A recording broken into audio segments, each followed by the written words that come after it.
Komi-san, Komi-san はコミュ障です。Komi-san Can't Communicate is your usual high school comedy series about the adorable nervous wreck and, as proclaimed by every other character, goddess Komi-shoku, whose character is centered around her communication disorder, and her staggering beauty that leads people to put her up on a pedestal and misinterpret most of what she does, and everyone else's attempts to understand her and each other with widely varying results.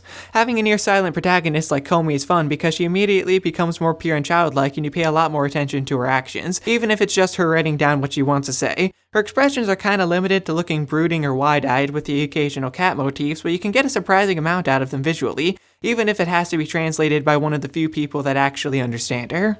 Tadano is the quintessential normal average guy in every possible regard. His name with kun added is literally a pun meaning just a guy. Usually when this happens, it's to make it easier for people to project themselves onto the main character like you see in a lot of harem and isekai stories, but here it's a deliberate choice by his character because of his insecurities about how he acted in the past, giving him a much more interesting and stronger personality than we'd usually get. And the other common trope of blank slate characters is completely flipped on his head with him being the only one who's good at reading social cues in other people, while everyone else stays willfully oblivious of what's actually going on. It starts off fairly simple at first with him just noticing Komi's insecurities at a basic level, but as it goes on, his ability reaches a point where he can basically read people's minds, even if some characters still manage to stump him. And even though he manages to succeed in being normal most of the time, he still ends up in some pretty embarrassing situations, which I think is hilarious. Their first encounter with each other starts off fairly awkwardly, and with a lot of tension because of the other classmates, but when they're gone, he decides to ask her if she has trouble talking, and she responds on the chalkboard, and they end up having a nice conversation on it. It's a really nice scene that does a great job of establishing the relationship these characters will have with each other, and we learn her goal to have 100 friends. Tadano agrees, and hijinks ensue as the number slowly rises past 1, starting with Najimi, the, person who's friends with literally everyone, an obsessive yandere, and a dog. The supporting cast is just as engaging and fun as the main. They each have a unique and simple design, and they all have some kind of insecurity or quirk that's played up as far as it can go, and you'll be hard-pressed to find one out of them that couldn't make you laugh for one reason or another. And the names being puns makes it easier to figure out what kind of person they all are right off the bat. My favorites are Anaka and Katai. I don't have time to go over all of them, so I'll just throw them on screen for a few seconds before I move on.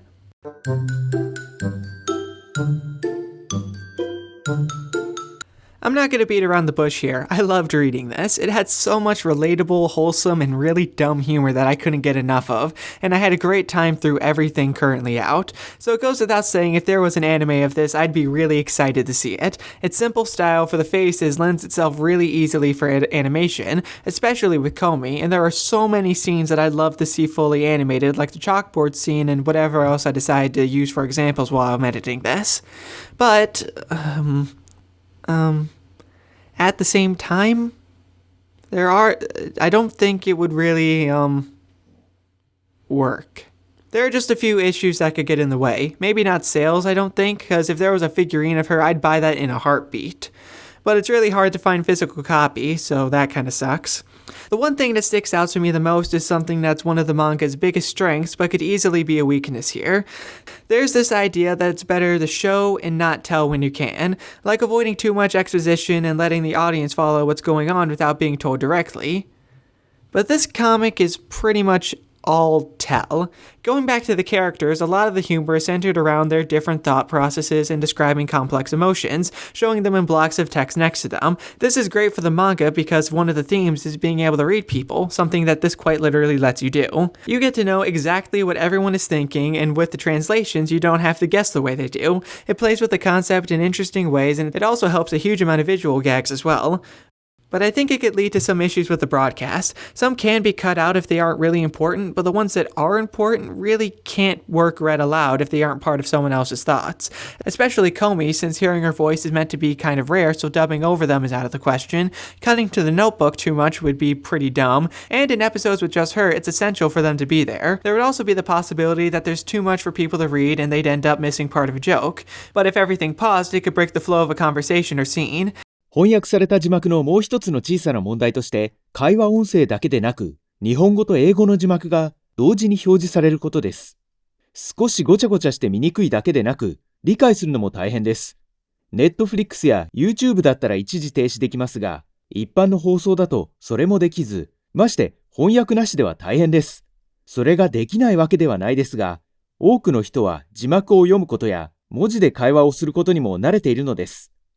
I just think taking everything into account, animating it could make a lot of parts better, but at the risk of losing the experience you'd get from reading it at your own pace that I thought was one of the best parts.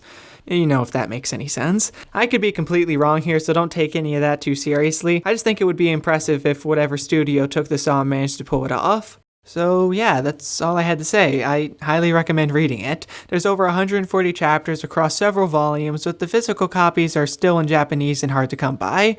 I'll probably buy them anyway when I have the chance, if for no other reason than to support the author Tomohiro Oda. Probably should have mentioned him at the start.